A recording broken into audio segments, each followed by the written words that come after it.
Hello and welcome to the Do You Like Films podcast, where we talk about films. My name's Sean and I'm joined by Michael and Curtis. How are you guys today? I'm good, thank you. Yeah, all good, pal. Pretty good. Are you ready to talk about films? I'm born ready, mate. Especially this one, Doctor Strange. You came out of the womb watching a movie. Not quite. You were watching a movie in the womb. Yeah, well, it was like a horror film. And I Life don't really is go like into a it. movie.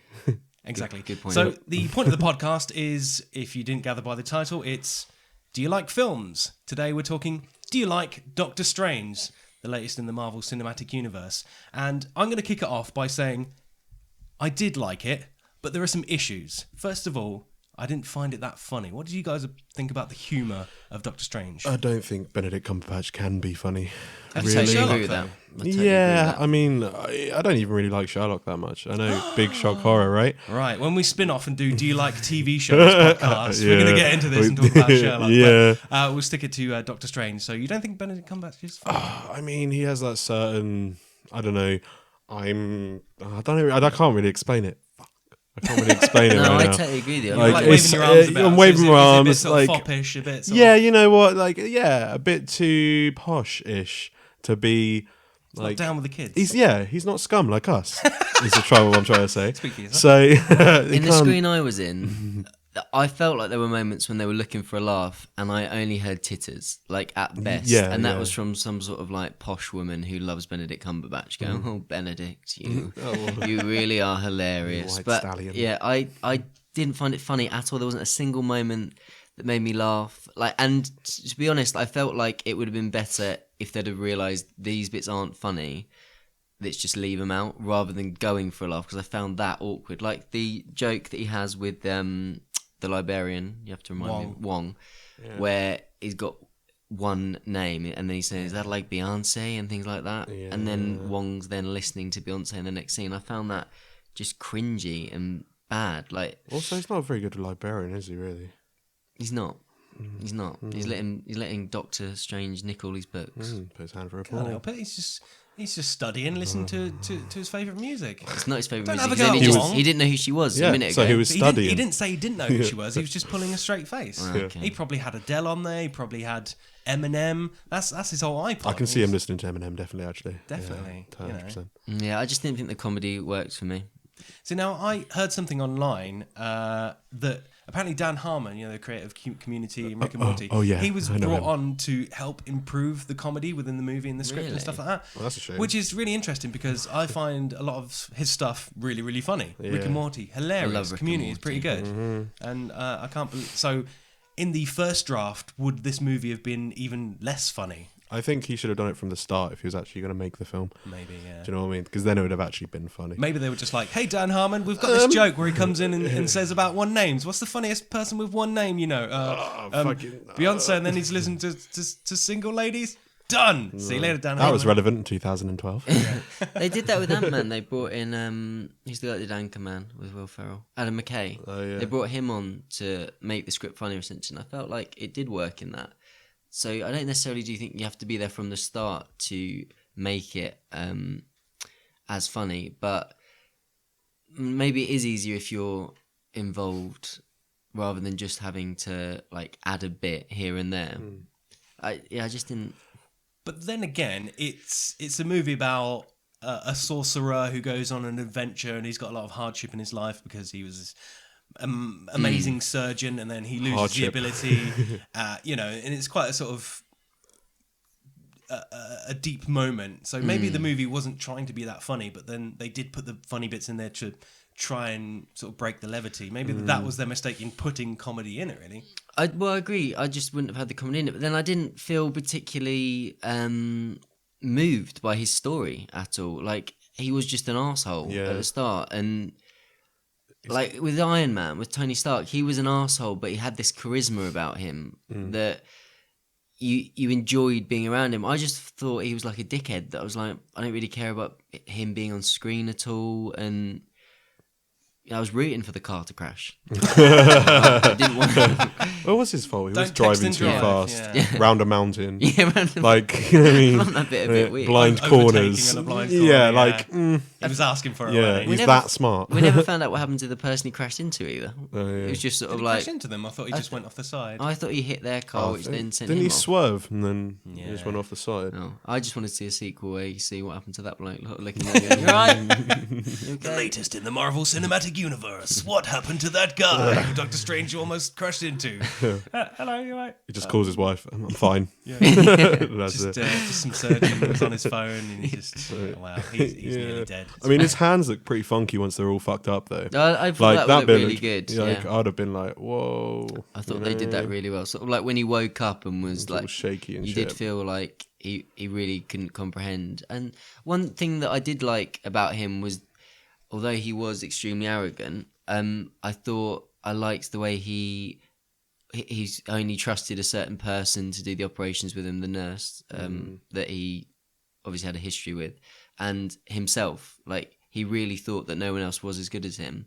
I just didn't feel like he had the charisma to carry it off like maybe Tony Stark. Interesting.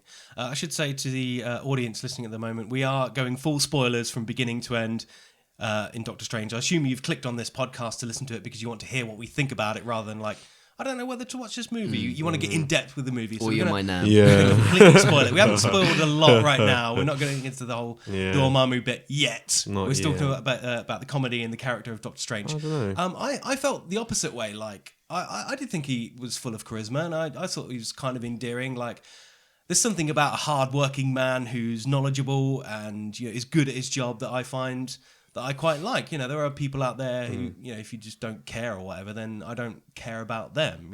Yeah. If that makes sense. And he was so passionate about his job, and then when he wakes up with his hands all crushed, and he's just like, "Well, nobody could have done better." He's like, "I could have done better." It's like, wow, okay, yeah, but you probably shouldn't have been texting and driving though. So it's kind of your Yeah, own it's fault. not that I'm against like having a lead that's a complete arsehole. Like, there are films that I love, like Nightcrawler, where the bloke mate, you can't Nightcrawler's good. you can't relate to him really because he's such an interesting character. But like, I'm fascinated by him. Mm. Do you know what I think? A massive part of it was his accent for me. I don't know why they didn't just make him English. It would have made more sense to me that if he was English, that he moved to New York to further his career. Like, that shows that he's even more driven. Yeah. But his accent was constantly. I felt like it was like if I did that accent at a party, people would go, "Oh, that's a good American accent," but you couldn't carry it off for a film. Do you know what I mean? Yeah. Like, it just sounded like the standard American. I'm doing an American accent. That's like exactly like it. It's Hugh Laurie in House. It's Yeah. that same exact Yeah, accent. I actually heard some people say that as well when I was sitting next to them in the cinema, saying like, "Oh, it's like House." Did you tell them to shut up as you were Yeah, I was watching trying to it? watch the film. Yeah, Come yeah. on So now. it was just like, please. Come on, I'm trying to masturbate here. Yeah, exactly. Get that popcorn off my dick. Right? And talking about Hugh Laurie, it's Yeah, not yeah. one or the other, please. Yeah, I can't do both at once. I'm only one man. I didn't have so much of an issue with the accent. I watched the movie twice because I quite liked it. Yeah, Second me time too. around, because people had brought up the accent, I noticed it a bit more, and I was a bit more aware of how not great it was. I didn't think it was bad. I didn't think it was like an amazing American accent. How did you feel the second time around watching it? Because I liked it better than the first time I I watched it. didn't like it as much second time around. Really? In fact, I actually fell asleep during some of Yeah. it. And I wasn't really that tired. I don't know. I think it's just because I'd seen it probably 3 or 4 days before. So it was really, really fresh. And I was looking forward to like a lot of the sequences that were visually amazing, like the backwards fighting scene and the whole astral projection where he's going through the multiverse and stuff like It that. did look incredible. It did, yeah. Visually, it was just amazing. Did either of you two see it in 3D? No. Yeah. Yeah, man. In 3D, I think it's better than 2D. Really? Yeah, I mean, it gives a certain pop to it. Like There's only a handful of films that I actually prefer in 3D. So, Jackass. Like Jackass Those 3D, people- yeah. yeah, Jackass 3D was amazing. But yeah, so I don't know, like, there's not many films where I think, oh, that could have benefited. But watching this, I did think I would quite like to see this in 3D. But then, like, how much better can that make a film? Like, I personally disliked it. Would I have a better opinion because I watched it in 3D, or would I just think, oh, it looked a bit better? Well, the thing is, if you didn't like the character of Doctor Strange, you didn't like his accent, that's not going to get any better Yeah. with it being in 3D. Yeah, is it? no, definitely not. But actually, did you guys hear that it overtook Ant-Man in the box office? I thought it would because it had this weird sort of buzz about it. I think anything now that has the Marvel banner around it, like I think when Ant-Man came out, there was that sort of, oh, it's Marvel, but unless it's got the Avengers tag on it, people aren't going to see it. Yeah. And then Guardians helped bring it up, and then Ant-Man was sort of there in between. But then ever since sort of Age of Ultron's come out and Civil War, everyone's just like, well, it's Marvel, so I have to see it. And I think that benefited Doctor Strange a lot. I definitely agree with that. I mean, I've never read like any of the comics or anything like that, but like I don't even know if magic is crucial to the Marvel universe, right? Well, it is in the events, I guess. Like, what they're leading up to is the Infinity, I think, War they're calling it, but in the comics, it's the Infinity Gauntlet. Yeah. Like, I personally, I'm not really interested in Doctor Strange in the comics, but I think he works really well as a character coming in. That's why I'm looking forward to him being in the Infinity Gauntlet as a side character rather than a film on him. Like, I'm happy he exists in this universe now, but like a Doctor Strange 2 just doesn't interest me at all. No. I like that we now have him around, but I'd be happy if Doctor Strange was just a one-off. Now, fast forwarding to the mid-credit scene, after all the catastrophes happened, we get a scene where Doctor Strange is sitting in a room with Thor, and they're sharing a beer or a tea or whatever. I heard that was a scene from Thor Ragnarok, Thor 3. Yeah. So would you be happy as that him in a movie again, alongside somebody, rather than it be like Doctor Strange 2? It's like kind of Doctor Strange 2, kind of Thor 3, kind of Hulk sort of 3, 2, yeah, whatever. like as long as it's not Thor and him as a joint film, like as long as he's a bit part that comes in. Like, this actually leads on to my point about magic. I don't like magic because I like knowing the rules of things. I like knowing that this is what you can do. Thor's strong. Thor can fly. We can't fly. He uses his strength enough. Yeah, sorry. Yeah, but yeah, Stanley off there. yeah. But I like knowing what people have. Like Iron Man's suit, whatever it is it can do, he knows the limitations of it. Captain America's fast, strong. So with Doctor Strange, I found it infuriating that there was times when they were going through portals to get places, like when he's stealing the books from the library, he's using that. And then there's bits when he's running. Like, to me, I was just thinking, obviously it has to make sense from an action point of view. You can't just have a film where he's going from portal to portal. I just thought of a major plot hole when honestly just said that, actually. Go on. Like, you know, the fact that he's putting his hand through the portal stealing the books. Well, why doesn't the bad guy do that to get the book? Yeah, if it is that easy. Yeah, if it's that easy. But that's my issue with it. There's so many possibilities that the fights should just sort of be them sort of standing. There shouldn't be like magical swords being made. It should just sort of be them like looking at each other, thinking, "What's he gonna do next?" Do you know what I mean? Like from a distance. Firebolt. Yeah, like. So that's why I get so frustrated with the magic, because I just think you can do anything. So why are you not like bringing a magical wall down on his head? Why are you not? It's and that's why I wouldn't really want to see him too much in another film, because I'd start questioning, why is he not doing this? Why is he not doing that? Whereas if you had him just come in and do a cool little bit, I'd be like, oh, that was cool, rather than thinking, oh, you could just save the day. Now, to counterpoint your argument there, I thought that... Don't you fucking dare. No, he's doing it. Okay. Don't you dare. He's got that face. I'm gonna do it. I've written it down, so I'm going to do it, okay? Look at him, here he goes. I thought the use of magic was very good, and I liked the fact that there were only a selection of things that he could do. It wasn't the fact that... I wasn't sitting there going, well, he needs to bring a wall down on this guy to battle him.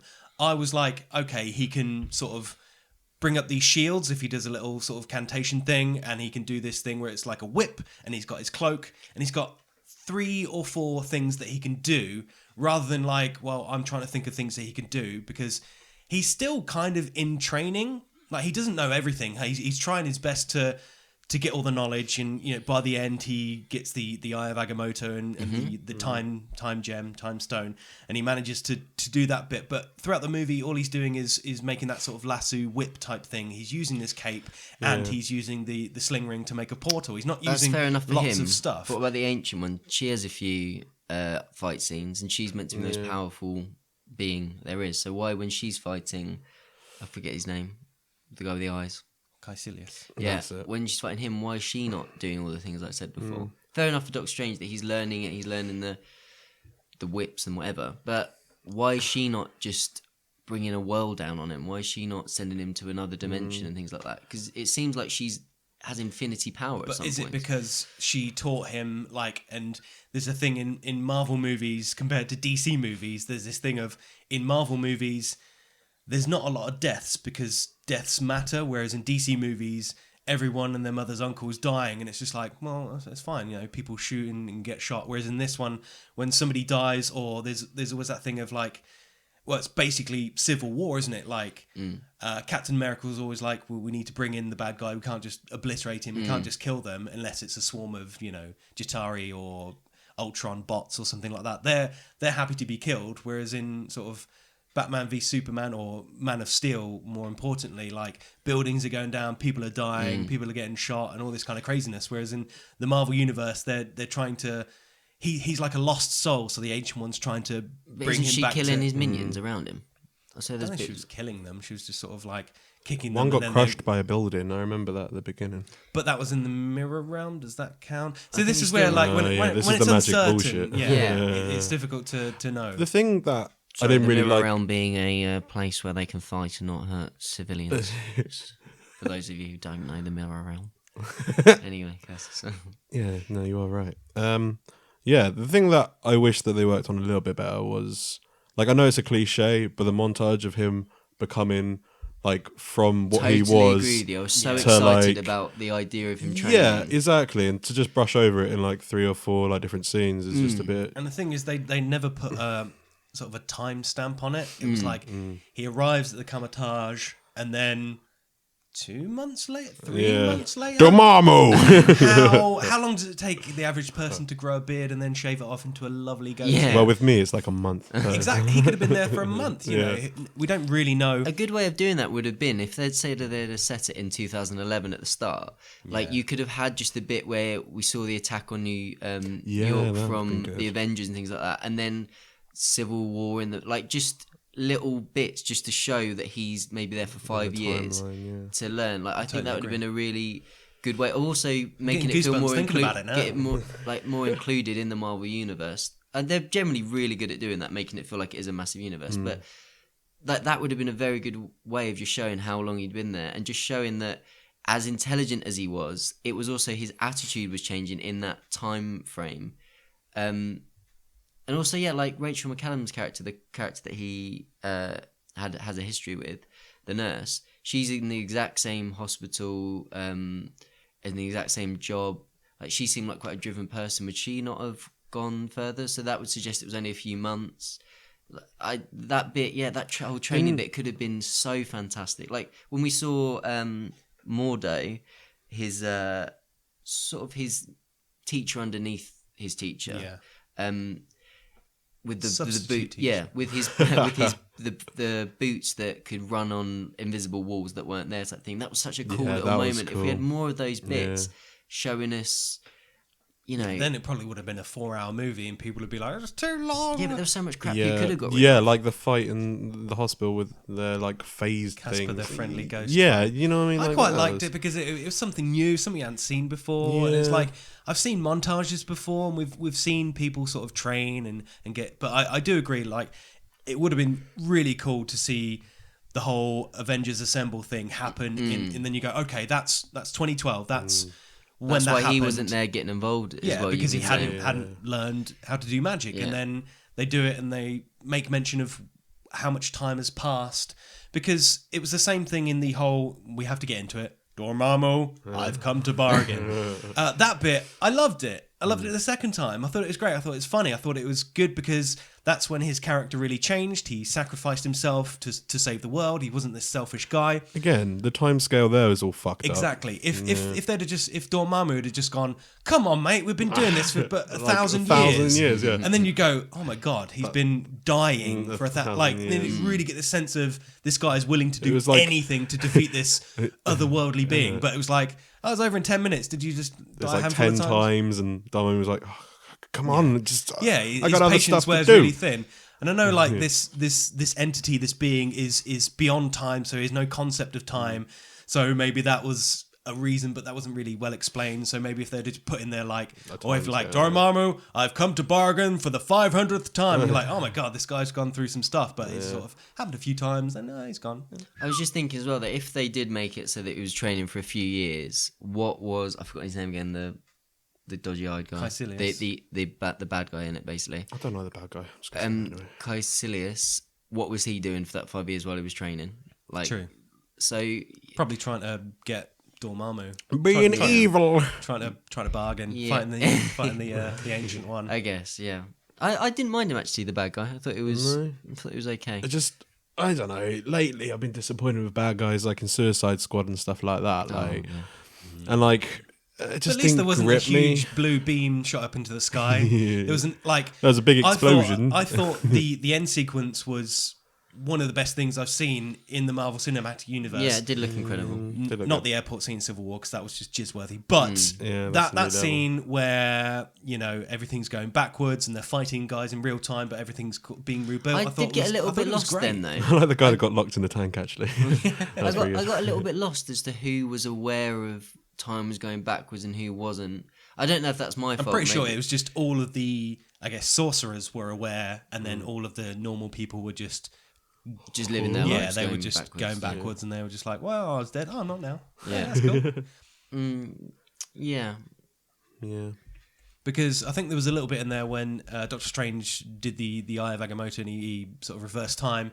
He sort of he touched maybe Mordo and Wong, and then they became aware that they were going backwards, and then he sort of like, I think in them maybe Caecilius had the ability, because he was in real time, but going backwards, he had the ability to sort of help his people out. But I didn't really have an issue. I thought it was new. I thought it was inventive. I thought it was better than just, this fight and trying to get to this one thing that causes this thing, like they call it in movies, the MacGuffin. Like, they didn't have to get to that thing. It was just a battle to save the Sanctorum. It was just a cool thing, and it looked great as well. If you had to give to both of you your favourite thing from it and your least favourite thing from it, what would you say that was? Oh, man. So, I think my favourite thing from it, strangely enough, was probably the cape. The cape was really cool when it saved it reminded me of that film, The Martian, with Christopher Lloyd, where he has that like silver suit. Yeah. Because it acts on its own kind of thing. But yeah, I just like the cape, and like when he rose up, he looked fucking badass. Yeah, I did think that was quite cool. Yeah, and it was weird that the cape, this inanimate object, was the funniest thing in the movie. When it grabbed that bad guy and had him around the face and was slamming up against the walls, I was like, on the floor that was very sort of Avengers Hulk when he's sort of slamming. Yeah, so there is like partial bits of comedy in it, but that aren't done from Benedict Cumberbatch. That's quite funny. The cape really did feel like a character, which is a weird thing to say. They gave it sort of a personality through it, and it was a cool moment, like to see him with the cape for the first time, to have it around his neck, and yeah, I'd agree with that. Like a badass. And the worst thing I don't like is probably just the bad guy. Well, actually, not the bad guy, but this is one of the spoilers. But the what's his name, Mordo. Right. Oh, that guy. Like the turn at the end. Yeah, to me, it just didn't seem like he had much motivation apart from being like, "Let's do the right thing." But you're like Elder, the bald girl. Help me out with the name. Ancient One. That one. She obviously cheated. So what's your but problem? I think that's part of it. He didn't know. Yeah. I think that's part of his turn. Like he followed the Ancient One for so long. He saw that Caecilius fell from the path, and he was like, "Well, I want to stick behind the Ancient One because I believe she's real and she's helping the world." And then after she dies, and it comes out that, spoiler alert, she was harnessing the energy from Dormammu to keep herself alive. Then maybe he's going, well, everybody's just screwed and everybody's bad, so I'm just gonna mess everybody up. I think he's just too butthurt over it. Like, I mean, just he is. But if you'd followed somebody for so long, and if this is your mentor, your leader, your teacher, and then they turned around to be like, "Wow, it's just cheating all the time," I agree with you what you're saying. Fuck you. But for me, the bit that I found annoying was when he was saying, by doing what you've done, Doctor Strange, is in you've stopped time, and every action has you've mentioned the natural order, and then I like to see Stephen Strange go, everything's all right, mate, chill out. And then, you're in a British accent. but like you're the one that's causing a problem here. You're the one that's kicking off. Like he is the thing that changes, essentially. but by him doing that, it's like, just take a moment, just relax, look at everything. Everything's okay. Nothing's messed up. I understand sometimes it might be, but this time it's all right. And then he's going, well, no more sorcerers. Yeah, but the whole thing was, if you mess with the natural order, later on down the line, it's going to have repercussions. So maybe Doctor Strange reversing time for so long and bargaining with Dormammu for so long, or I don't know, 10 minutes, whatever. Maybe that's going to cause a rift in dimensions, and that's where Thanos comes in. He's just like, oh, hi guys, I've got this glove. It's got some pretty nice gems on it. You're all fucked. And then Mordo's just going to be like, told you so. I really hope he fist told you. bumps someone with that glove. Just like, In the face. What's up? Yeah. Just disappear, Yeah. disintegrate. What about you, Sean? Yeah, Your Sean. favourite? I really, really love the visuals of the part when Doctor Strange first comes to the training camp, let's say, and he doesn't believe what's going on. He's just like, this is all crap, sort of Eastern medicine stuff, acupuncture, what, chakras, I don't care. And then the ancient one just touched him on the forehead, and he goes into this magical, mind-bending, mind-melting, super LSD trip. And I was just like, this is incredible. Like, it did look amazing. And I saw it in 3D the first time around, and I was stunned. And I knew there was going to be this kind of sequence because I'd read online that they did like a teaser where they just showed that sequence in IMAX. I can imagine IMAX would have blown it away, blown my balls off. And I just loved that bit. And the bit I didn't like is maybe that it wasn't as funny. And then after you think about it some more, there were some gaping holes in plots and stuff like that. The bad guy wasn't great. Like we've already explained, it'd be nice to know where the movie fits in the Marvel Cinematic Universe, and the time frames of him training, and the time frames of him sort of battling with Dormammu. That's my major gripe. Fair enough. Grievance. Excellent. And you, Mr. Michael? I would say my least favourite thing about it was just something that I did go in not liking it, which is the magic. So I went in not thinking I was going to like it, to be honest. But I had that with Guardians of the Galaxy because I knew nothing about the characters. I was sort of, Doctor Strange is someone I know very little about. There's a different kind of excitement in the fact of I'm not thinking, well, he should actually have grey hair higher up on his head. Like, whereas when I watch someone like Captain America and Thor, I'm thinking, well, I don't think he's quite like that in the comics. Like, that's an advantage for me. Yeah. But at the same time, I still came out of it not liking the magic and things like that. But the positive for me was that he exists in this world now. Like, that's what I took from it. Like I said earlier, I just wouldn't be interested in Doctor Strange 2 at all. But I would be interested to see him dealing with other characters, like how he would get on with Tony Stark, how, that's what I would find interesting from it. And do you think it's the fact that and I like Marvel the ancient one, sorry. I thought she was Marvel really good. and Disney have faith in these characters? They know they're strong characters to give them their own standout movie. Granted, it's how many years since Iron Man 1 that it compares to the DC movies that they're still really reluctant to be like, okay, here's... Well, they kind of did it Green Lantern, but like, here's Wonder Woman. We're gradually getting to that, but it almost seems that that's come off the momentum of what Marvel have done, in my opinion. I'm not saying it's fact or anything, but I think it's good that they're giving Ant-Man, Doctor Strange their own movies to fit in. I know, I think that as a comic book fan, it is fantastic that... we live in a great era right now. Even though that, like, I complained that I didn't really like this film, the fact that you can see a Doctor Strange film before a Wonder Woman film came out is just...